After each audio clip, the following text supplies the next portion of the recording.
कल्याण नमः परममंगल वासुदेवाय शांताय यदुनाम पतये नमः। मनोपासनेच्या या शृंखलेमध्ये आपण गेल्या काही दिवसांमध्ये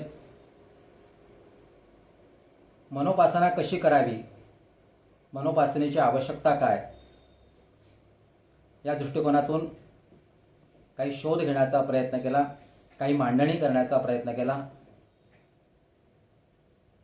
हे करण्यामागचा उद्देश अतिशय स्पष्ट आहे। मन हे जर आपल्या सगळ्या व्यवहाराचं आणि शरीराचं सुद्धा महत्त्वाचं इंद्रिय असेल, त्याच्याकडे जर अनेक प्रकारची क्षमता असेल, त्याच्याकडे जर एक विशिष्ट प्रकारची शक्ती असेल, तर ती शक्ती समजून घेणं आणि त्या शक्तीला अनुरूप आपल्याकडून काही ना काही कृती घडणं तितकंच गरजेचं ठरतं।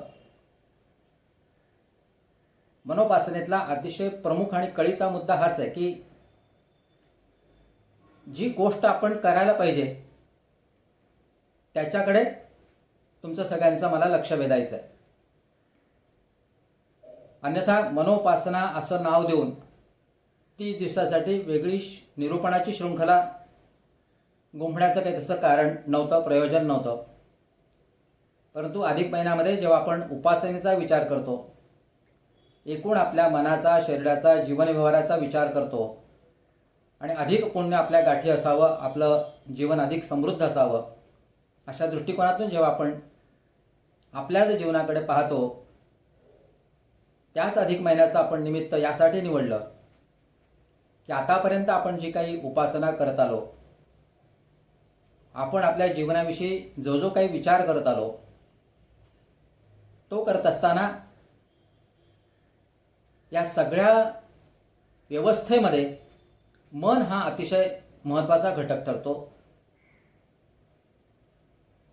ज्याला आपण परवा एक वीज केंद्र किंवा पॉवर हाऊस असं सुद्धा संबोधलं होतं। ते आजच्या युगाला समजेल अशा दृष्टीने मी तो शब्द वापरला, पण तो शिवसंकल्प स्तोत्रामध्ये त्याला अमर शक्तीने युक्त असं अतिशय संयुक्त संबोधन वापरलेलं आहे।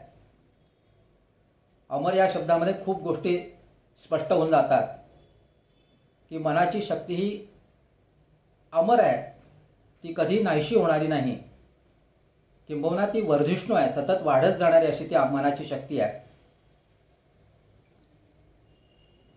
हे पुन्हा थोडंसं दुरुक्त अशासाठी होते की मनोपासनेमध्ये मन हे आराध्य मानून, उपास्य मानून आपल्याला त्याची पूजा करायची आहे, मनाचा आदर सन्मान करायचा आहे, मनाला त्याचं योग्य स्थान द्यायचं आहे। म्हणजेच काय, तर मन हे जर सगळं आपल्या जीवन व्यवहाराचं अतिशय महत्त्वाचं केंद्र असेल, महत्त्वाचं इंद्रिय असेल, तर त्याच्याचकडे आपण अधिक लक्ष दिलं तर ते अधिक संयुक्तिक ठरू शकतं। एखादी शस्त्रक्रिया करताना शरीरातला दुखरा भाग जो असतो तो आपण काढून टाकतो, जी गोष्ट अनावश्यक आहे ती काढून टाकतो, ज्याची आवश्यकता आहे त्याच्यावर आपण भर देतो। शिकत असताना, अभ्यासक्रम चालू असताना एखादा विषय जर आपला कच्चा असेल तर आपण त्या विषयाचा विशेष क्लास लावतो, शिकवणी लावतो। अन्य विषयांमध्ये आपल्याला जास्त गुण मिळत आहेत, परंतु गणितामध्ये, इंग्रजीमध्ये कमी पडत आहेत, मग त्या विषयावर आपण जास्त लक्ष देतो आणि आपली गुणवत्ता वाढवण्याचा प्रयत्न करतो। अलीकडच्या भाषेत सांगायचं ज्याला सर्जिकल स्ट्राईक म्हणता येईल, की ज्या ठिकाणी आवश्यकता आहे त्याच ठिकाणी मारा करायचा, किंवा ज्या ठिकाणी आवश्यकता आहे तिथेच पोहोचायचं आणि आपलं इप्सित साध्य करून घ्यायचं। मनोपासना हा अशाच एका महत्त्वाच्या परंतु कच्च्या दुव्याकडे आपल्याला घेऊन जाते, कच्च्या दुव्यावर लक्ष केंद्रित करायला सांगते। मनाबरोबर आपली फरफट किंवा आपल्याबरोबर मनाची फरफट हा प्रवास निरंतर चालू आहे। आणि म्हणून त्याच्याविषयीच्या तक्रारींची किंवा नाराजीची उजळणी न करता आपण मन हाच प्रमुख केंद्रबिंदू मानून मनाचीच उपासना आपल्याला कशी वाढवता येईल किंवा या मनाच्या उपासनेबरोबर आपली जी काही नित्य उपासना चाललेली आहे ती कशी अधिक समृद्ध करता येईल, बलवत्तर कशी करता येईल, या दृष्टिकोनातून आपण ह्या मनोपासनेचा एक वेगळा विचार मांडला, त्याचं प्रयोजन मांडलं. आणि मग आपल्याला जे करायचं आहे, ज्याच्यात आपली शक्ती वाया जाते, ती न घालवता मनाला आराध्य मानून, मनाला उपास्य मानून आपल्याला नेमकं काय साध्य करता येईल याची सुद्धा एक वेगळी मांडणी आपण या मनोपासनेच्या माध्यमातून करतो आहोत. यापूर्वी मी सांगितल्याप्रमाणे मनोपासनेची जी काही एकूण रचना आहे त्या रचनेमध्ये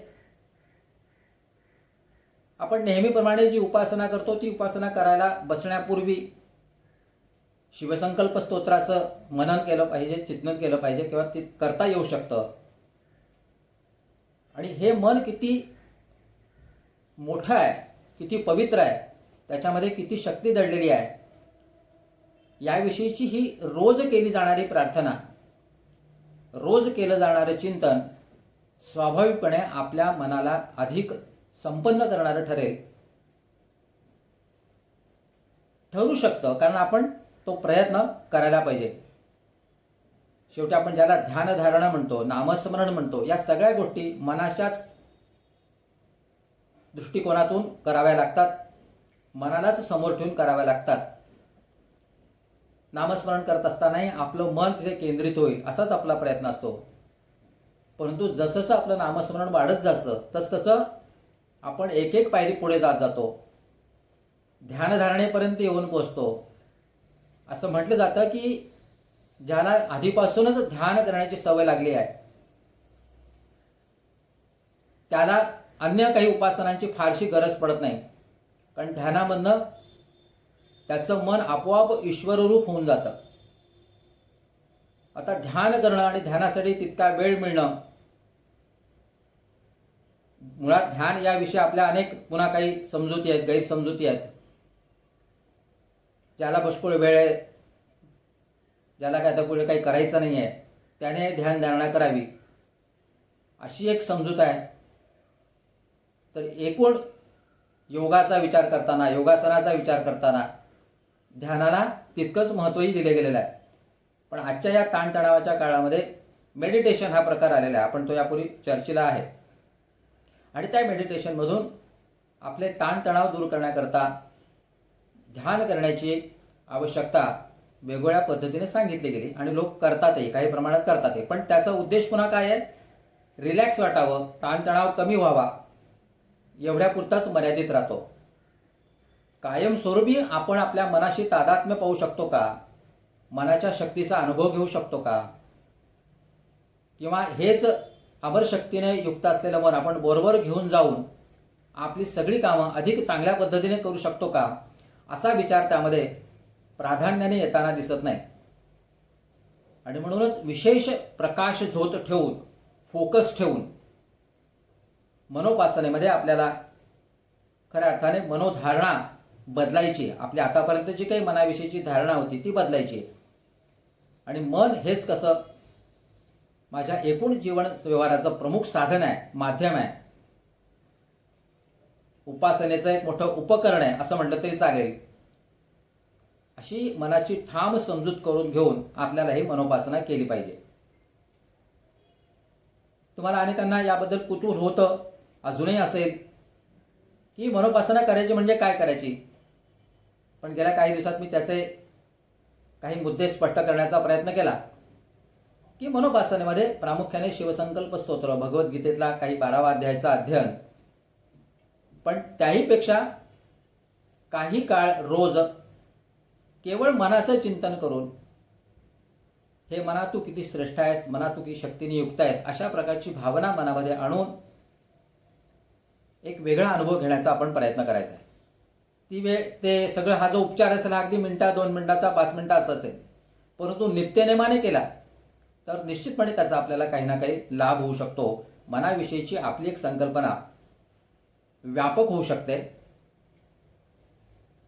आपला दुसऱ्यांकडे पाहण्याचा दृष्टिकोन बदलू शकतो.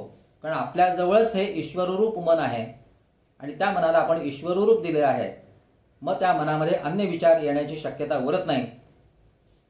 ईश्वराइतकं पावित्र्य त्या मनाजवळ असेल तर ते जे मन आहे ते वाईट विचार करू शकत नाही, ते विकृत होऊ शकत नाही, त्याच्यामध्ये गैरसमज निर्माण होऊ शकत नाहीत, पूर्वग्रह करू शकणार नाही. अशा प्रकारचा एक आत्मविश्वास वाढायला लागतो आणि हा आत्मविश्वास केवळ मनोपासनेतून आपल्याला लवकर प्राप्त करता येईल. प्रश्न कुठे निर्माण होतो की ठीक आहे, जे लोक काय तरुण वयामध्ये आहेत, प्रौढ आहेत, काही ज्येष्ठ नागरिक आहेत, यांनाच हे मन हा प्रकार कळेल, त्यांना मनोपासना करणे जमू शकेल. पण लहान मुलांना या मनोपासनेमध्ये आणायचं की नाही, लहान मुलांपासून या मनोपासनेला सुरुवात करायची की नाही, करायची असेल तर ती कशी करायची, तर त्याचेही आपल्याला काही ना काही उत्तर शोधता येतं. कारण लहान मुलांचं वय, ज्या वयामध्ये आपण केवळ त्यांच्यावर संस्कार करू शकतो, त्यांना काही चांगल्या गोष्टी शिकवू शकतो. त्यांना जर आपण सांगितलं की तुझं मनच तुझा देव आहे, तुझं मनच तुझं ईश्वर आहे, ह्या एवढ्या जड गोष्टी त्यांच्या पचनी पडणार नाहीत याची आपल्याला कल्पना आहे. मनोपासनेमध्ये त्या अभिप्रेतही नाही आहे. परंतु हेही आपल्याला लक्षात घेतलं पाहिजे की याच मनासाठी आपण लहान वयातच मुलांकडनं मनाचे श्लोक पाठ करून घेतो. अनेक मुलांचे हे मनाचे श्लोक पाठ होतात, पाठांतर अगदी सुंदर असतं, पण अर्थ कळत नसतो. पण त्यावेळेला अभिप्रेतही नसतं की त्यांना त्याचा अर्थ कळावा आणि त्याप्रमाणे त्यांनी वागावं. केवळ त्यांच्याकडून ते मनाचे श्लोक पाठ झाले तरी पुष्कळ आहे. अगदी याच पद्धतीने हे शिवसंकल्प स्तोत्र जरी आपण या लहान मुलांकडनं पाठ करून घेतलं तरी सुद्धा त्यांच्यावर किंवा त्यांच्या मनावर, बुद्धीवर एक वेगळा प्रभाव निर्माण होऊ शकतो. आणि कालांतराने स्वाभाविक आहे, कुठली उपासना म्हटली, कुठली ध्यानधारणा म्हटली, त्याच्यामध्ये जर सातत्य असेल तर त्या सातत्याचा एक विशेष परिणाम कालांतराने दिसायला लागतो. जसं परवा मी म्हटलं होतं की तैलधारावरच ही उपासना असली पाहिजे. तेलाची धार जशी सलग पडते, पारदर्शी पडते,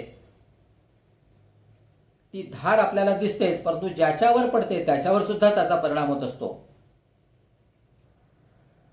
उंचावरून सलगपणाने पडणारी पाण्याची धार खालच्या कुठल्या दगडावर जर पडत असेल तर कालांतराने तो दगड झिजतो, त्या ठिकाणी विशिष्ट असे तळ निर्माण होतं, छिद्र निर्माण होतं. हा त्या सातत्याचा परिणाम असतो. तसंच आपल्या एकूण जीवन व्यवहाराचं आहे, मनाचं सुद्धा आहे, बुद्धीचं सुद्धा आहे. तुम्ही जर या सगळ्या चांगल्या संकल्पनांची मनोपासनेच्या माध्यमातून आखणी केली आणि त्या तैलधारावत व्रताप्रमाणे जर त्याची उपासना आपण करत राहिलो, सातत्याने करत राहिलो, तर त्याचेही काही निश्चित परिणाम आपल्याला दिसू शकतील. मुद्दा पुढचा असा आला की मग हे करण्यासाठी तुम्ही लहान मुलांकडनं करूनही घ्याल, पण हे करत असताना जे काही घरातले वडीलधारे असतात, आई वडील असतात, ज्येष्ठ असतात, यांनी सुद्धा काही काळ मुलांच्या समोर अशा प्रकारची मनोपासना केली पाहिजे.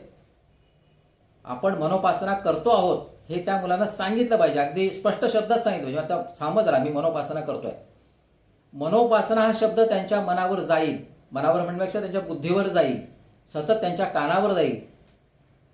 मी मनोपासना करतोय, मी मनोपासनेमध्ये अशा अशा गोष्टी करतो, ह्या त्यांना कालांतराने उलगडून सांगता आल्या पाहिजेत. तो विचार त्यांच्या मनावर बिंबवला गेला पाहिजे आणि मग ही मनोपासना का करायची, कशी करायची याबद्दलचं कुतूहल आपोआप त्यांच्या मनामध्ये जागं होत राहील. पण त्याआधी घरातले जे काही वडीलधारे आहेत, आई वडील आहेत, यांनी सुद्धा या मनोपासनेचं सातत्याने आचरण केलं पाहिजे, त्याच्यासाठी वेळ दिला पाहिजे. कोणतीही उपासना करताना, म्हणजे अगदी मी असं म्हणेल की तुम्ही कुठल्याही तीर्थक्षेत्री गेलात, मंदिरांमध्ये गेला असाल, तुमच्या घरी एखादं यज्ञ कार्य असेल, एखादा उपक्रम असेल, सणवार असेल, त्यावेळी सुद्धा आधी एक 5 मिनिटं 2 मिनिटं आपण आपल्या मनोपासनेचा हा व्यवहार जो आहे, मनोपासनेचा हा जो संस्कार आहे, त्याची उजळणी केली पाहिजे. आणि करताना हेच की मन माझं पवित्र आहे, हे मन अमर शक्तीने युक्त आहे आणि शिवसंकल्प स्तोत्राचं पठण करायचं. तुम्ही जसं जसं यामध्ये इन्व्हॉल्व होत जाल, या मनोपासनेमध्ये तुम्ही जितके अधिकाधिक गुंतत जाल, जशी तुम्हाला त्याची आवड निर्माण होत जाईल तसतसा त्यातला परिणामही समोर येत जाईल. कल्पना आपल्याला करता येऊ शकतात. आपण एखादी उपासना करताना कल्पना करूनच करत असतो. कल्पना म्हणजे अशीच की एक मूर्ती आपल्या डोळ्यासमोर आपण कल्पनेने आणतो. पादुका असतील, मूर्ती असेल, तिथे आपलं मन केंद्रित करण्याचा प्रयत्न करतो. मग अशा मनोपासनेला बसले असताना जर घरातला हा कोणी मोठा वर्ग असेल किंवा समजूतदार वर्ग असेल, त्याने सुद्धा मनोपासनेविषयीचं एक संकल्पन किंवा एक कल्पनाचित्र आपल्या समोर निर्माण करायला काहीच हरकत नाही की मी आता मनोपासनेला बसतो आहे आणि मनोपासना करताना हे संकल्प स्तोत्र म्हणतो आहे.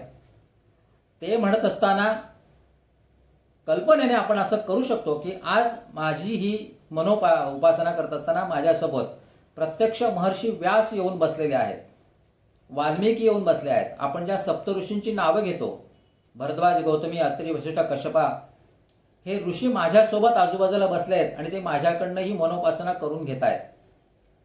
ही कल्पना आपण मनात आणू शकतो की नाही? निश्चितपणाने आणू शकतो. म्हणजे व्यासांनी महाभारत दिलं, व्यासांनी भागवत दिलं, व्यासांनी हे सगळं काही आपल्याला देऊन ठेवलं, संचित देऊन ठेवलं आहे.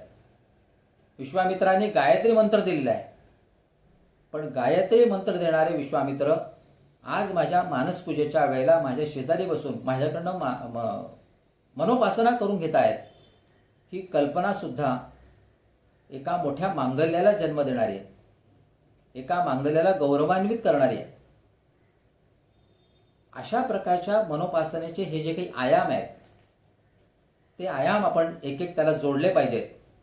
आणि मनोपासनेचा हा जो स्तर आहे, हा स्तर उंचावत नेला पाहिजे. हे सांगावं एवढ्यासाठी लागतं की आपण मनोपासनेची याच्यापूर्वी कल्पना केलेली नाही. तसंच व्यास माझ्या शेजारी येतील, महर्षी व्यास येतील किंवा वाल्मिकी येतील, विश्वामित्र, हे सगळे ऋषी माझ्या शेजारी येऊन मला मनोपासना करायला सांगतील, असं आपण काय कधी विचार केलेला नसतो. ते ऋषी होऊन गेले, त्यांनी सांगितलं, आता मी ते करायचं का नाही करायचं हा प्रश्न माझा. ज्या ऋषीमुनींनी आपल्याला सांगितलं की तत्वमसी, तू तेच आहेस म्हणजे काय, तर तूच ब्रह्म आहेस, तूच सगळं काही आहेस. हे आपण ऐकतो, अथर्वशीर्षामधनं म्हणतो, पण प्रत्यक्ष कृतीत काही उतरत नसतं. जसे तत्वमसी म्हणतो पण आपल्या कृतीत उतरत नाही, तर मग त्या उपासनेचा पूर्ण लाभ आपल्याला होत नाही.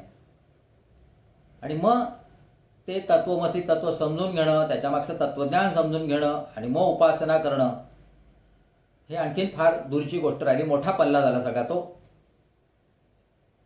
मग हे जर आपल्या आवाक्यात येत नसेल, तर मग आपल्या आवाक्यात येणारी गोष्ट एकच आहे की माझं मन माझ्याजवळ आहे, माझं मन मला हे सगळं करून घेत आहे आणि माझ्या मनाच्या समाधानासाठी, माझ्या मनाच्या शांतीसाठी, माझ्या मनाकडनं आणखीन काही चांगले व्यवहार घडावेत, या एकमेव उद्दिष्टासाठी मी जर माझ्या मनालाच शरण गेलो, तर मग मला त्याचा निश्चितपणे एक वेगळा अनुभव येऊ शकतो.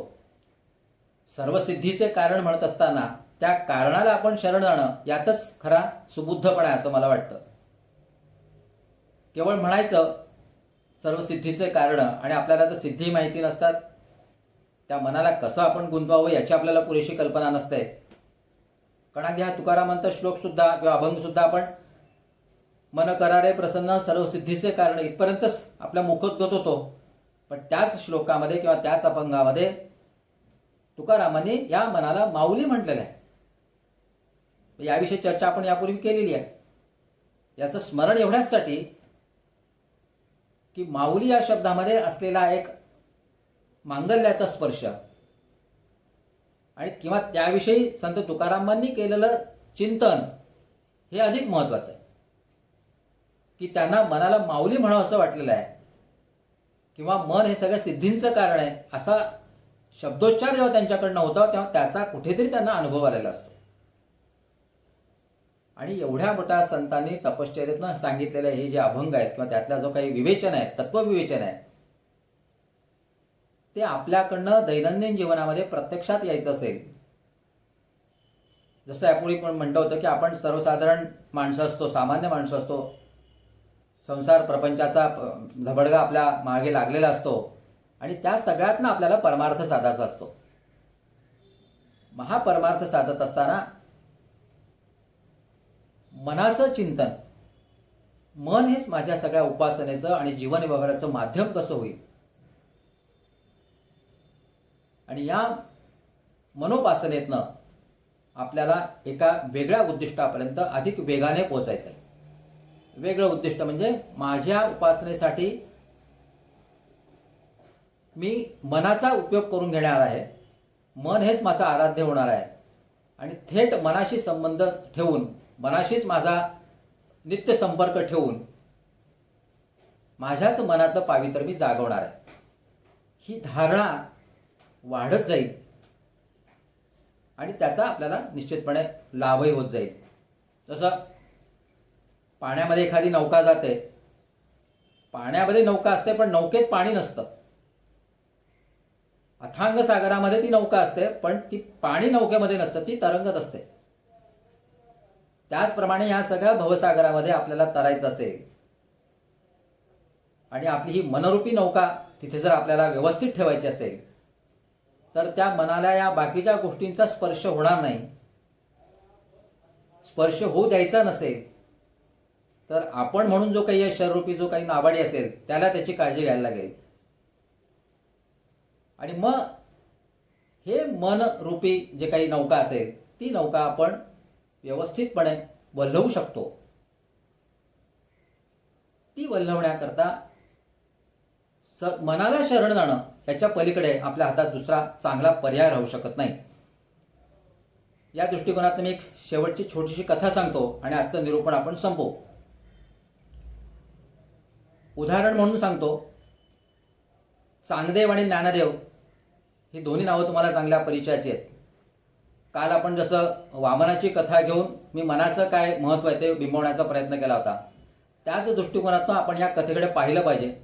परंपरेने आपण या कथेकडे ज्या दृष्टिकोनातून पाहतो त्याच्याच्या थोडंसं बाजूला जाऊन याचा आणि आपल्या मनाचा किंवा एकूण आपल्या बौद्धिक क्षमतेचा, विचारांचा काही संबंध आहे की नाही हे आपल्याला तपासून पाहता येईल. चांगदेव हे 1400 वर्ष जगले. 14 वेळा त्यांनी मृत्यूला परत पाठवलं. हठयोगाचा वापर करून त्यांनी काही सिद्धी प्राप्त करून घेतल्या आणि या सिद्धी प्राप्त झालेल्या चांगदेवांना ज्ञानेश्वरांविषयीची माहिती कळाली. असा असा एक 16 वर्षाचा मुलगा ज्ञानसंपन्न आहे, तपस्वी आहे. आणि म्हणून त्यांनी एका दिवशी असं ठरवलं की या ज्ञानदेवाला आपण पत्र पाठवावं. पत्र पाठवण्यासाठी त्यांनी कागद हातात घेतला, लिहायला बसले. परंतु या ज्ञानदेवाला संबोधन काय वापरावं, जसं आपण एखादं पत्र लिहिताना सुरुवातीला श्री, माननीय, सन्माननीय, आदरणीय किंवा तीर्थरूप असे शब्द वापरतो, तसे या ज्ञानदेवाला लिहायचं काय, कारण आता वयाने माझ्यापेक्षा खूप लहान आहे, साधनेनेही लहान आहे. 1400 वर्ष तपश्चर्या केलेल्या चांगदेवांना योग्य तो शब्द सुचला नाही आणि त्यांनी शेवटी कोरं पत्र पाठवलं. हे कोरं पत्र मुक्ताबाईच्या हातात पडलं. मुक्ताबाईने चांगदेवांना उत्तर पाठवलं, ते चांगदेवा, तू 1400 वर्ष आयुष्य जगलायस, इतके वर्ष तू साधना केलीस, पण तू कोरा ते कोरा राहिला. हे जे काही कोरं राहणं जे आहे ना, ते जर आपण नीट आपल्या मनाशी ताडून पाहिलं पाहिजे. इतके वर्ष आपण जगतो, अनेक वर्ष आपण उपासना करतो, परंतु कुठेतरी त्या उपासनेचा, मी अहंकार म्हणणार नाही, पण दिशा कुठेतरी चुकलेली असते. आणि मग इतके वर्ष आयुष्य जगूनही आपण उपासनेच्या बाबतीत पुढे गेलो असं जरी आपल्याला वाटत असतं तरी आपलं मन मात्र कोरं राहतं. मनाला पाहिजे ती काही अपेक्षित असलेलं काही मिळत नाही. मग समाधान मिळत नाही, शांती मिळत नाही, मनाचं चांचल्य दूर झालेलं नसतं. हे अनुभव आहेत. याच्या उलट ज्ञानदेवांचं आहे. ज्ञानदेवांचं आयुष्य उणपरत 16 वर्षाचं. आणि ज्या वेळेला या दोघांनी ठरवलं की आपण आता एकमेकांची भेट घ्यायची, चांगदेव भेटीला निघाले ज्ञानदेवांच्या आणि ते एका वाघावर आरूढ झाले. हातामध्ये सापाचे चाबूक त्यांनी घेतले होते. त्यांच्याकडे अनेक सिद्धी असल्यामुळे त्यांनी वाघासारख्या हिंस्र प्राण्याला वश केलं, सापासारख्या विषारी प्राण्याला वश केलं, आपल्या हातात घेतलं, वाघाच्या पाठीवर ते बसले. त्यांना असं वाटलं होतं की ही सगळी माझी सिद्धी पाहून ज्ञानेश्वर आश्चर्यचकित होतील, त्यांना हा चमत्कार वाटेल. परंतु ही गोष्ट जेव्हा कळली ज्ञानदेवांना आणि त्यांना असं वाटलं की अजूनही चांगदेवाचा अभिमान गेलेला नाही आणि म्हणून मग ज्ञानेश्वरांनी ठरवलं की आपणही काहीतरी वेगळा याला चमत्कार करून दाखवला पाहिजे. आणि त्यांनी आपल्या एका भिंतीला चालायची आज्ञा केली. त्या भिंतीवर बसून ज्ञानदेव चांगदेवाच्या भेटीला निघाले. अशी सगळी कथा आपल्याला आपल्यासमोर येते. 16व्या वर्षी हा जो प्रसंग घडला तो 16व्या वर्षी ज्ञानदेवांनी भिंतीला चालतं केलं, म्हणजे जड जे होतं त्याच्यामध्ये चैतन्य निर्माण केलं.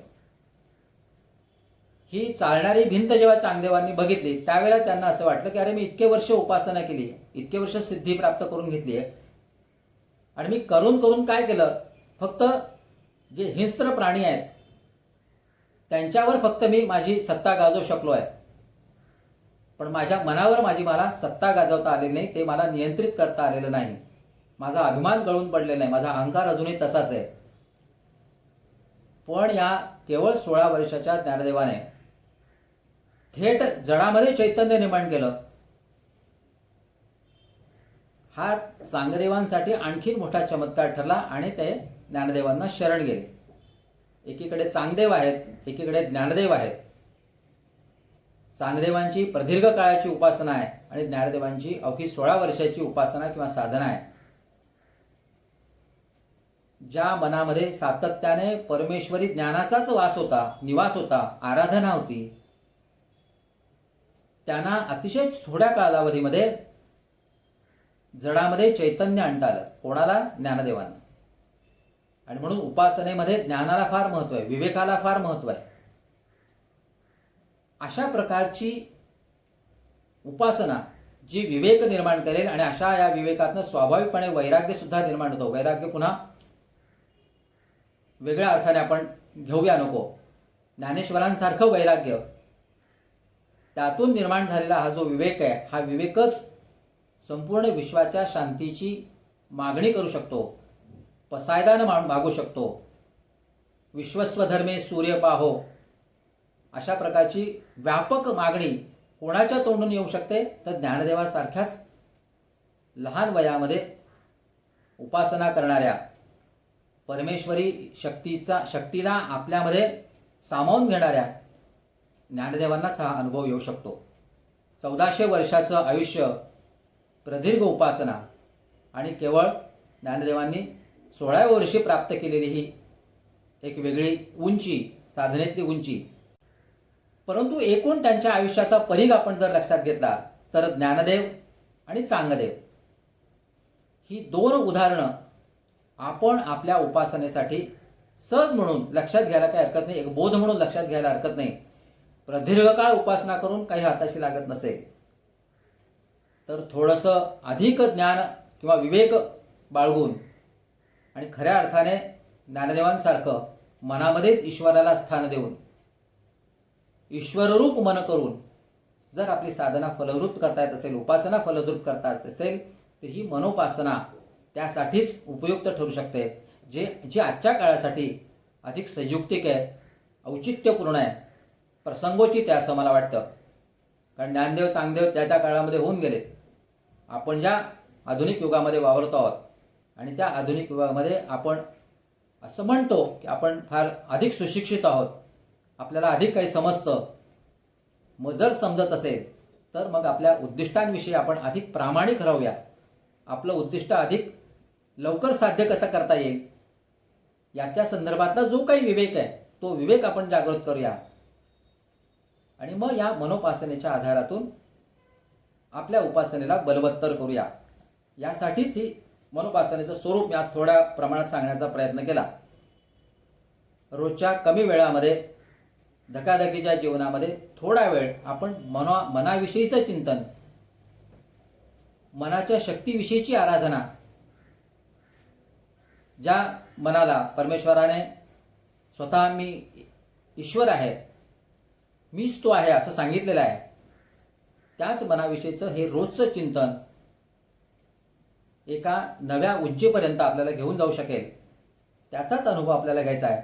याच मनोपासनेसंदर्भातले आणखीन असेच काही काही पैलू आहेत, ते आपण उद्याच्या आणि पुढच्या भागांमध्ये बघणार आहोत. आज इथेच थांबूया. इति विद्या तपो अयोनिर्विष्णुरीडितः वाग्यज्ञेनार्चितो देवा प्रियतांच जनार्दनः.